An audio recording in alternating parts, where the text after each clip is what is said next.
how bad things had gotten. So what the Vice President had to say today is being seen as very important and reassuring. Take a listen. The President did ask me to come here to Brussels, to the home of the European Union, and deliver an additional message. And so today it is my privilege on behalf of President Trump to express the strong commitment of the United States to continued cooperation and partnership with the European Union. At a rally over the weekend in Florida in which he seemed to openly praise Brexit, the United Kingdom's departure from the EU, that kind of rhetoric really seeing as openly promoting the fragmentation of the European Union here in Brussels. And I asked some EU officials about that apparent contradiction, and they told me that they are focusing on what the Vice President had to say in Brussels today. Poppy? Aaron, live from Brussels for us. Aaron McLaughlin, thank you very much. Former NATO Supreme Allied Commander General Wesley Clark joins me now. Very important perspective to have from someone with such experience with NATO on the program. We're glad you're here. And let me begin with this. I want you to listen to what former presidential candidate and current Ohio Governor John Kasich had to say on State of the Union this weekend about how critical these meetings are between the United States and our European partners right now. Listen. What they're saying is we can hear from the Vice President, we can hear from General Mattis, we can hear from General Kelly, but we're not sure about the President. And it is vital that the administration be on the same page. And there is question that in a time of crisis, where will America be? Question about where America will be in a time of crisis. I should note, you're a Democrat. You did not support the president. What would you suggest to him after hearing that? Yeah. Well, Poppy, first of all, I think all Americans want our president to be successful. We need a strong, effective president of the United States continuously. That's just a requirement for the democracy, regardless of what your partisan affiliation might be or might have been. But, I mean, the problem is you've got a very bright, capable guy, but he's on the National Security Council appointed, and people are unsure what his influence is. You've got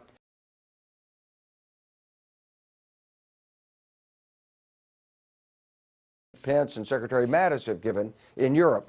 These are very important messages, and the administration has to speak with one voice on this.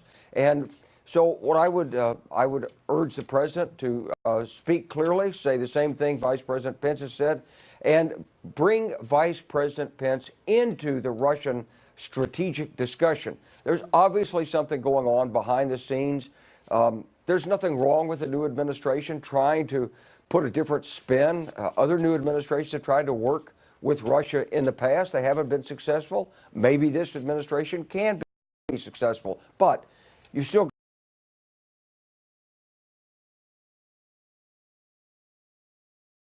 of America as an ally with our European partners and our partners in Asia. Those are that's the bedrock of America's influence in the world. I mean, it is no question, but just let's remember what this president has said about NATO in the past, saying, quote, it's obsolete. First,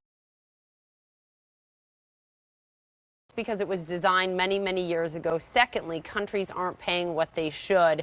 And then just last week, here's what the president also said. I'm a NATO fan, but many of the countries in NATO, many of the countries that we protect, many of these countries are very rich countries. They're not paying their bills. They're not paying their bills. They have to help us.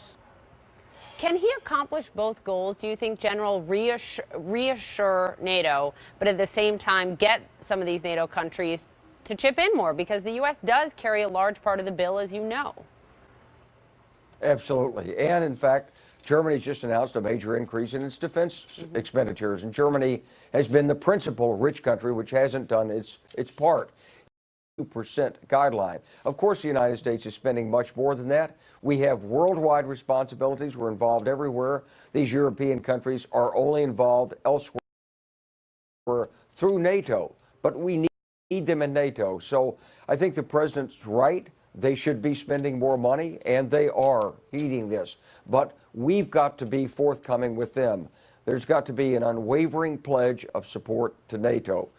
It's not about how much they pay. Ultimately, it's in America's interest to be in NATO. We created it, and it serves our purposes.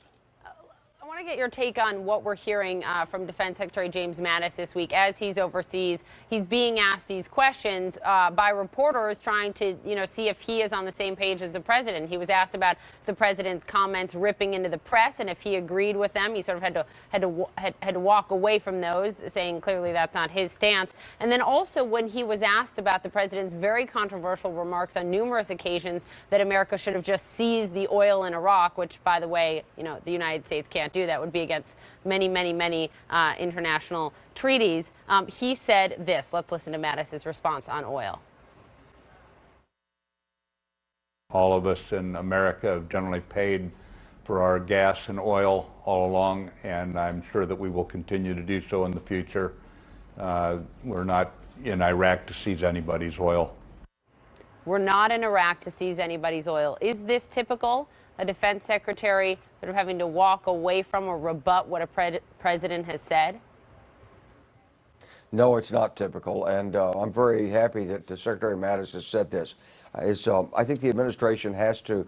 There's a problem in the campaign's over, and sort of rousing these crowds with this kind of rhetoric. It may make great sense to some people in the United States. It's a kind of talk that I hear many times if I go in with a bunch of guys in a bar at night, and you're talking about it over a couple of beers. You say, "Yeah, we should do this, we should do that," but it's not serious talk. So we need to put the campaign rhetoric behind.